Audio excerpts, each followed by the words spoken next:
हाँ जी, तो देखिए बहुत सारे बच्चे ऐसे होते हैं जब वो सम सॉल्व करते हैं तो उनको ये नहीं पता चल पाता जो प्रॉब्लम सम्स होते हैं कि उस सम में उनको एडिशन करना है, सब्ट्रैक्शन करना है, मल्टीप्लिकेशन करना है या फिर डिवीजन करना है। तो मैं आपके साथ कुछ ट्रिक शेयर करूँ। तो सबसे पहली बात जो होती है वो होती है आपको जो सम है, आपका जो क्वेश्चन है, आपको उसको बहुत ही केयरफुली पढ़ना है और उसको समझने की कोशिश करना है, क्योंकि एक बार अगर आपको क्वेश्चन समझ आ गया तो आप इजिली उसका सोल्यूशन कर सकते हैं। तो in a factory,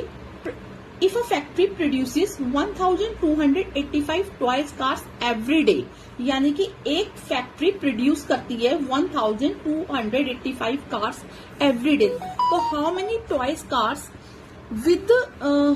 will it produce in a year of 293 working days, यानी कि जो एक साल में जो क्योंकि अगर देखिए कंपनी अगर कोई फैक्ट्री टॉयज बना रही है तो वर्किंग डे में तो नहीं बनाएगी, सॉरी वर्किंग डे में ही बनाएगी, हॉलीडेज पर तो नहीं बनाएगी। तो हमको पता है वैसे तो 365 डेज होते हैं जो कि साल में होते हैं, बट यहाँ पर सिर्फ वर्किंग डे की बात करें तो अगर एक दिन में एक फैक्ट्री इतने टॉयज बनाती है तो 293 वर्किंग डेज में कितने बनाएगी, यानी कि अगर आप एक दिन में 2 रोटी खाते हैं तो आप 2 दिन में कितनी रोटी खाएंगे, 4 खाएंगे, 3 दिन में कितनी खाएंगे, 6 खाएंगे। तो आपको एक दिन को नंबर ऑफ डेज से मल्टीप्लाई करना है। तो यहाँ पर आपका 1285 को आपको 293 से मल्टीप्लाई करना है, यानी कि मल्टीप्लीकेशन होगा। नेक्स्ट, अब नेक्स्ट क्वेश्चन है, इन अ ईयर राहुल अर्न करता है 72,600 रुपीज, यानी कि उसकी पूरे साल की इनकम बता रही है। तो how much will he earn monthly, तो मंथली वो कितना अर्न करेगा, यानी कि अब आपको ज्यादा दे रखा है और आपको कम निकालना है। जब आपको एक दे रखा होता है और आपको ज्यादा निकालना होता है तब आप मल्टीप्लाई करते हैं,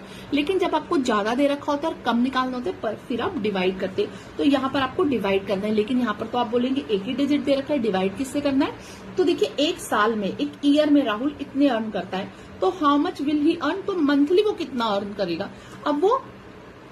एक साल में इतना करता है तो एक महीने में कितना करेगा, तो इसको हम क्या करेंगे, एक साल में कितने महीने होते हैं, क्योंकि हमें मंथली निकालना है ना, तो एक साल में 12 महीने होते हैं, तो हम इस नंबर को 12 से डिवाइड कर देंगे तो हमें एक महीने का पता चल जाएगा, क्योंकि ये हमें 12 महीने का दे रखा है, हमें एक महीने का निकालना है, राइट। तो इस तरीके से अगर आप क्वेश्चन को ध्यान से पढ़ते हैं, कुछ वर्ड्स को उनमें पढ़ते हैं, तो आपको इजिली समझ आ जाता है कि उनका सोल्यूशन कैसे होगा और उनमें क्या करना है।